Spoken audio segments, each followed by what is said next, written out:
कांग्रेस के वरिष्ठ नेता और महाराष्ट्र के पूर्व मुख्यमंत्री पृथ्वीराज चौहान ने ही ऑपरेशन सिंदूर को लेकर ऐसा बयान दिया जिसने सियासी तूफान खड़ा कर दिया है। उन्होंने विवादित बयान देते हुए कहा कि ऑपरेशन सिंदूर के पहले ही दिन भारत को करारी हार का सामना करना पड़ा और भारतीय वायुसेना पूरी तरह से ठप रही।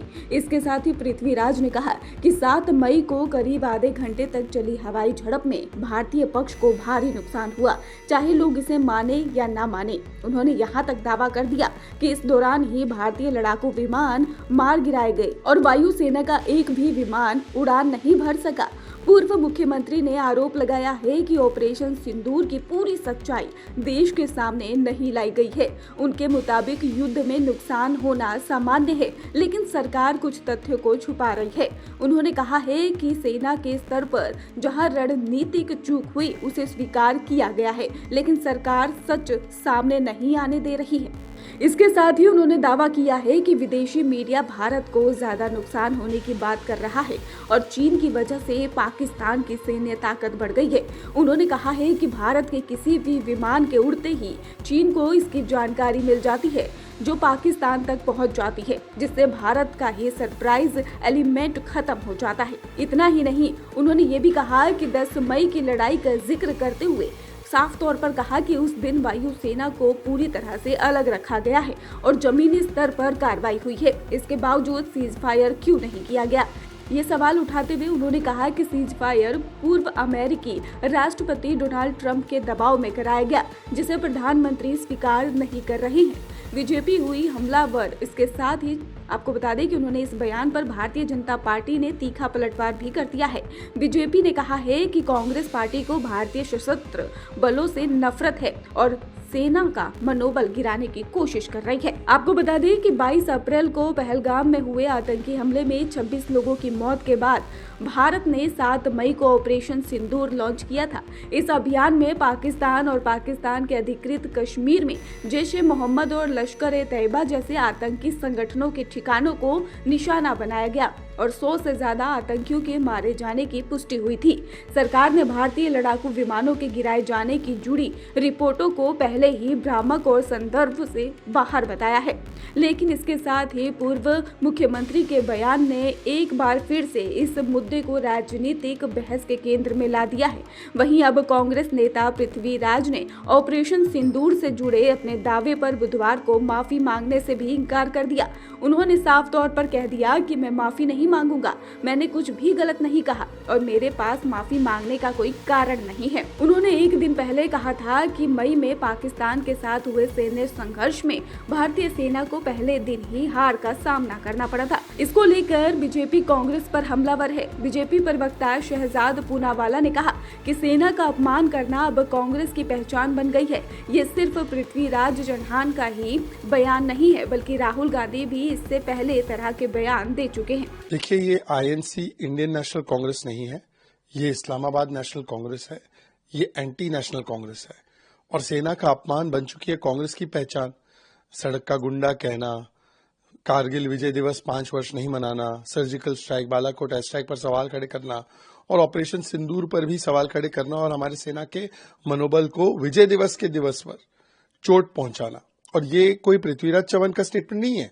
राहुल गांधी ने भी यही कहा है। राहुल गांधी ने कहा सेना की पिटाई हो गई। राहुल गांधी ने कहा ऑपरेशन सिंदूर सरेंडर था।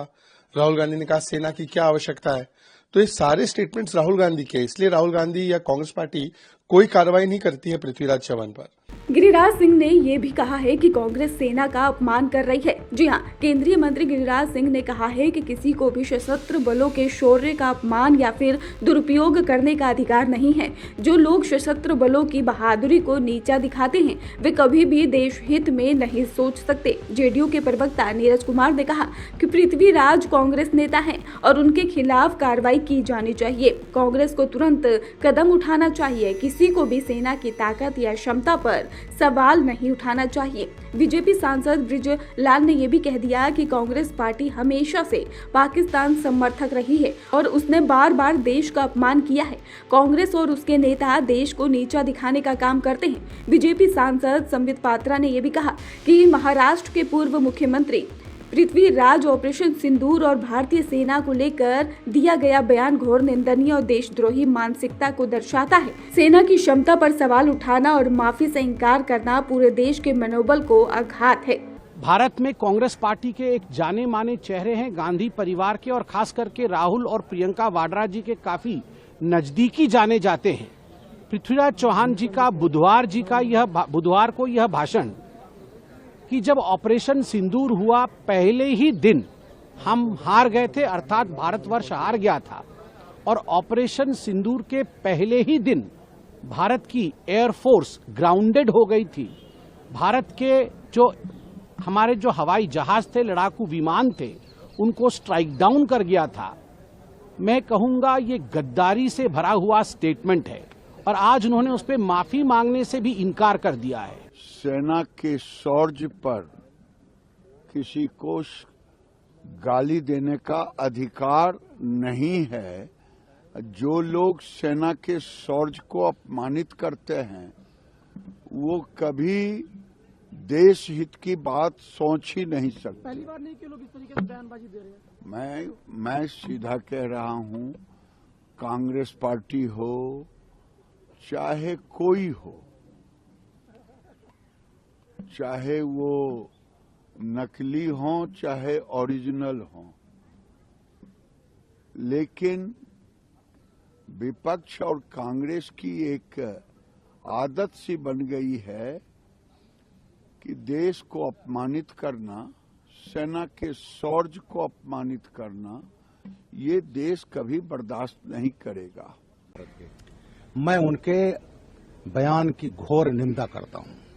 ये कांग्रेस पार्टी हमेशा ही पाकिस्तानी परस्त रही है। ये कांग्रेस पार्टी हमेशा देश को अपमानित करती रही है। ये पार्टी, इनके राहुल गांधी, इनके नेता जब विदेश में जाते हैं तब भारत का अपमान करते हैं। मैं इनके अपमान की घोर निंदा करता हूं। तो साफ है कि ऑपरेशन सिंदूर को लेकर दिया गया बयान अब सिर्फ एक राजनीतिक टिप्पणी नहीं रह गया, बल्कि सेना के सम्मान और राष्ट्रीय सुरक्षा से जुड़ी बहस का केंद्र बन चुका है। जहां एक और विपक्ष सरकार से पारदर्शिता की मांग कर रही है, वहीं सत्ता पक्ष से सेना का मनोबल गिराने की कोशिश बता रहा है।